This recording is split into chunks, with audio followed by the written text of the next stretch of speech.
Bona nit. Silenci, per favor. Anem a llegir el manifest de la coordinadora feminista. Ens falten totes. La coordinadora feminista de València manifestem la nostra condena pels assassinats masclistes que eleva a 945 les dones assassinades entre 2004 i 2017. A l'any 2016 han estat assassinades 65 dones i 2 menors. 11 casos més estan en investigació. Al País Valencià van ser 7 les dones assassinades. A l'actual any 2017 ja han estat assassinades 6 dones i 2 més estan en investigació. Però és necessari recordar no sols a les 945 dones assassinades, sinó també a la resta de dones agredides, insultades, humiliades i assetjades, les que viuen una mort silenciosa cada dia en les seues cases i en les seues vides. Són les dones que pateixen qualsevol tipus de violència física, psicològica, econòmica o sexual. Violències que s'exerceixen contra la dona pel simple fet de ser-ho. Les violències masclistes representen una greu i sistemàtica vulneració dels drets humans de més de la meitat de la població. La violència contra les dones és un fet estructural d'un sistema heteropatriarcal i capitalista, basat en la desigualtat entre dones i homes, que utilitza les violències masclistes com a eina de sosteniment i que està present en el conscient i en l'inconscient col·lectiu. Les violències masclistes es manifesten no només contra les dones, sinó que també recauen en totes aquelles persones que no responen a la sexualitat heteronormativa imposada.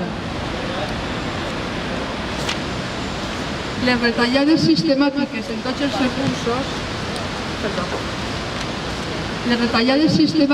tots els recursos públics i més concretament en els recursos especialitzats envers les dones tenen un impacte de gènere brutal per la precarització i vulnerabilitat que pateixen les dones.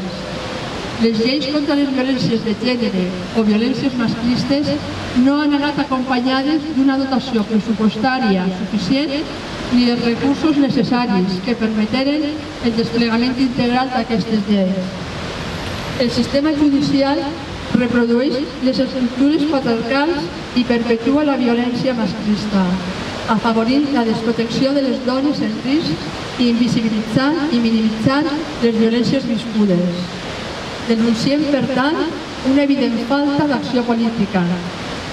Així mateix, exigim la retirada immediata de l'ordre que configura la xarxa pública d'atenció social integral a les víctimes de violència de gènere de la Comunitat Valenciana, perquè per a la seva elaboració no s'ha comptat amb les dones que han patit violència, ni amb els col·lectius feministes, ni amb les professionals de la xarxa d'atenció social.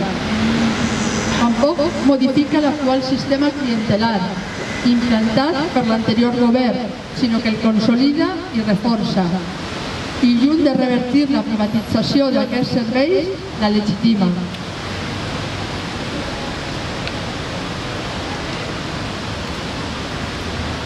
A més, manté la institucionalització de les dones que pateixen violència i no planteja el seu dret a ser ajudades i protegides on decidisquen viure, ni tampoc la concessió d'habitatges socials.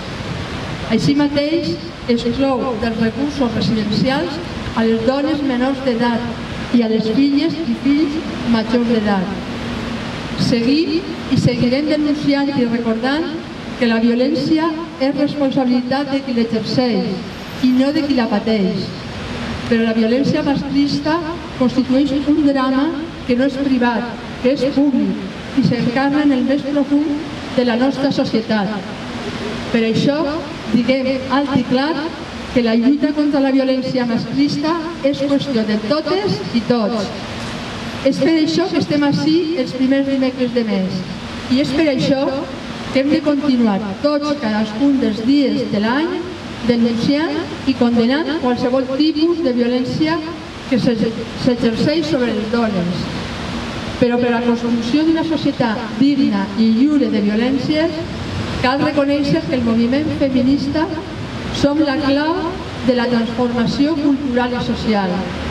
Som milions de dones sostenint la vida intentant construir relacions lliures de violència.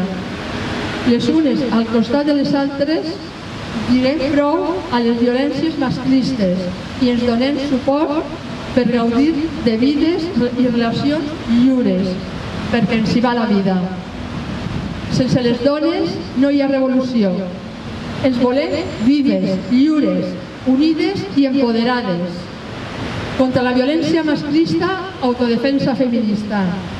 Les violències masclistes han de ser una qüestió d'estat prioritària ja.